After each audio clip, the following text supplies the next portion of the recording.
It's 19 minutes after 2. It's Midday Joy with myself, Andy Maqondwana. We're going to talk about this wellness day that we've been having here in the building. And, there's been so many activities and experiences for us as, colleagues to have. And one of them, of course, being the CANSA Association that has come through. And they have decided to come through and do cancer checks on us, whether it's for prostate, whether it's for breast cancer. And, as a bit of a treat for you, I think it's going to be educational for both of us. I brought in an incredible Olivia Curlewis. Hello, how are you? Well, thanks, and you, Andy. Wonderful. Welcome to Kaya 959. Thank you, and thanks for having me here. No, thank you, because it's a very, very busy day that we're having, and I'm sure you've had a busy one as well, doing lots of checkups on the staff as well. So let's start, with breast cancer checkups. What are we looking for? How do we do it? How does somebody do it on their partner? How do they do it on themselves? Well, first of all, Andy, it is absolutely vital that every woman knows how to do a self-breast examination because early detection leads to a better prognosis. So you need to do this breast check every single month, 5 to 10 days after your period. And it's a very simple test. So first of all, you just stand in front of a mirror, you look at your breasts. Usually our breasts are not symmetrical. They are definitely. Sometimes one is a little bit bigger than the other, or one might hang lower than the other. But if you do this every month, you're going to notice a change immediately to see something is not right. This month, my breast looks different. And once you've had a look at your breasts, you then lie down on a flat couch or a bed or a carpet or even in the bath, nice soapy water, thing like that, and then you do your breast examination. You're going to be looking for, when you look at your breast, if you get that like orange peel effect on your breast. I've heard about that, yes. Yes, it's like a dimpling of an orange peel. That could be something that's growing behind. There's a lump and it pulls the skin in, so it gives that orange peel effect. Then we're also going to be looking for any rash around the nipple or anything that could be redness or anything like that. Any discharge from the nipple. Nothing should ever come out of a nipple that if you're not breastfeeding or pregnant. And then, of course, we're going to be looking for lumps. Now, remember, you've got to start, your breast tissue goes right up under your armpit, so you've got to start quite deep under the armpit, and then in circular movements around, you're going to feel your breast. And the first time you do it, you're going to think, oh my goodness, I've got so many lumps, because breast tissue is lumpy. Yes. But when you find that lump, the difference, that's why you need to know your body. You need to do this every month. So when I'm feeling something, this is not normal breast tissue. And that's why we say 5 to 10 days after menstruation. Because remember, as our cycle as women go, your breasts become fuller when you're premenstrual and during menstruation. So when you feel that lump, 9 out of 10 lumps are not cancer. Don't go into panic mode, but you need to have it checked out. Sure. So, when people or women come into your particular offices, what is the conversation that you have before and after the actual breast check in itself? Because if I'm going into offices, I know for a fact I'm going to be extremely scared, in terms of the results of it all. What conversations are we having? Well, first of all, we're going to listen to a bit of history. We're going to take her history. We're going to hear if she's got any family history of breast cancer, because immediately, remember, breast cancer is genetically linked. So if there is a grandmother or a mother or an aunt or somebody that's got breast cancer, and men also get breast cancer. The incidence is lower, but men do also get breast cancer. But usually if there's a family history, they need to know they're at high risk. So they therefore need to be more vigilant about doing their self-breast examinations, and then also going for their baseline mammogram from about the age of 35. So obviously we're going to look at the family history. Then we're also going to ask about pregnancies, because when, women these days are becoming real career women and they're putting off having their babies until they are over 30, and that obviously also increases your risk of breast cancer. And then also, did they breastfeed? When they had children, did they breastfeed? Because if they breastfeed, it lowers the incidence of breast cancer. So it's very important to take that whole history and then explain what we're doing. And if we do find something, please don't go into panic mode, because as I've said, 9 out of 10 lumps are not cancerous. We cannot ignore that one lump. There's really so much information, regarding this. And of course, once you go through the experience, that's when you go through the actual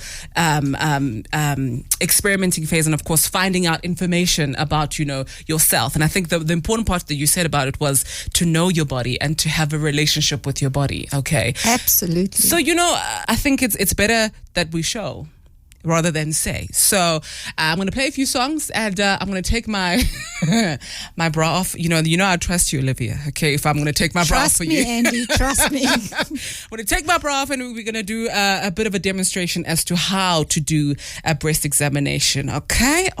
We're chatting to Olivia Curlewis from the CANSA Association. So I'm going to hand over to you, Olivia. You tell me what to do. Okay, Andy, I think you're very, very brave today. Right. And today, just to maintain some of your dignity, we're going to do it over a loose hanging top. Okay, good. But when you are doing your own self-breast examination, remember, when you're going to be lying on the couch or the bed or the carpet, you're going to be totally nude. Okay. So your partner can do it, you can do it, whoever feels the need to do it can do it. But today, we're going to do it over. So I am going to put my hands up under your top. Okay, you go. So Olivia, this is a trust exercise. You got to trust me, Andy. So what happens, the breast that we're examining, we're going to examine your left breast. So you're going to lift your arm, put it behind your head.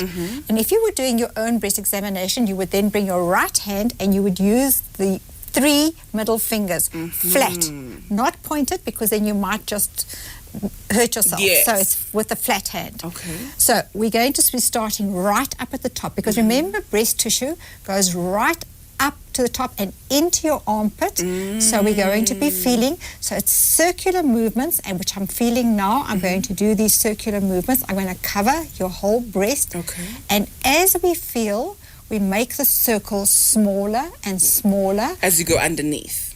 No, it's still big underneath. I'm feeling. But then when I get back to the point that I started, I make the circle smaller so that we work towards the nipple.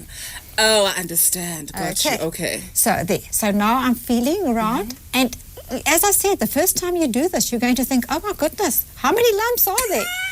Because we must remember, breast tissue is lumpy. Exactly, yes. But as you get to know your body, you're going to feel a very, very big difference from the breast tissue and when you would feel a lump.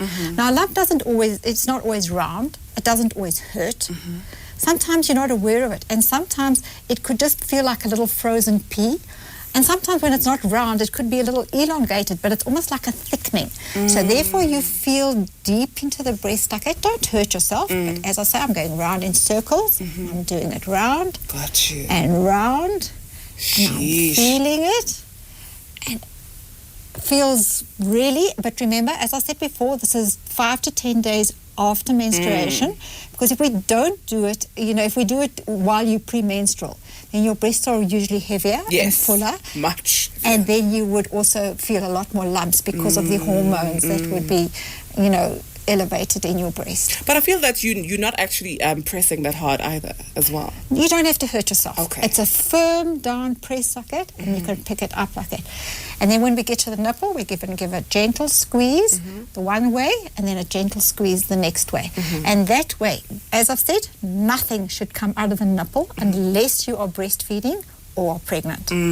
So that's your breast examination done. You then would put this hand down, that's your left hand. You would then lift the right hand and do the same do the same thing on the other breast. Very easy, something that doesn't take you more than a couple of minutes, and it could save your life. Sure. Listen, this is all up on our website, kaya959.co.za. You can see the live demonstration in itself. If people want to get a hold of you as the CANSA Association, how do they get a hold of you? Well, they could go to our website, www.cansa.org.za, or our toll-free number is 0800 226622. All the information, there are videos that you can watch. If you've not, if Andy's been a bit too, she didn't want to reveal too much, you can go and absolutely watch a video. It's an animated video, so it's not like it's X-rated or anything. It's an animated video, but it would show you exactly how to do a breast examination. And once you get the hang of things, Andy, this is so simple but so effective. And do you know how many women actually pick up, or their partners would pick up a lump in the breast? Remember, early detection leads to a better prognosis. So if it is cancer, the earlier it's detected, the better your prognosis, treatment, everything, and cancer can be cured. Is there an age where you start doing this, that you should start doing it? Well, usually we would say we teach girls from the age of 16 to do their breast examinations. And, so breast cancer used to sort of be almost classified as, in the older woman, but we're getting younger and younger women, diagnosed with breast cancer. So therefore, we also have to change our stance with who do we think. So we go out to schools and we teach schoolgirls how to do their breast examination. And this is something that every woman out there, you need to teach your daughter. You need to teach every grandmother, every aunt, every mother. Please teach your daughters how to do a breast examination. It is so vital. Olivia Curlewis from the CANSA Association, thank you so much. You can catch all of this on our website as well as our social media, kaya959.co.za. It's Wellness Day, it's Choose You Tuesday, and hopefully you can choose yourself and choose to have the relationship with your body and, of course, to choose your wellness.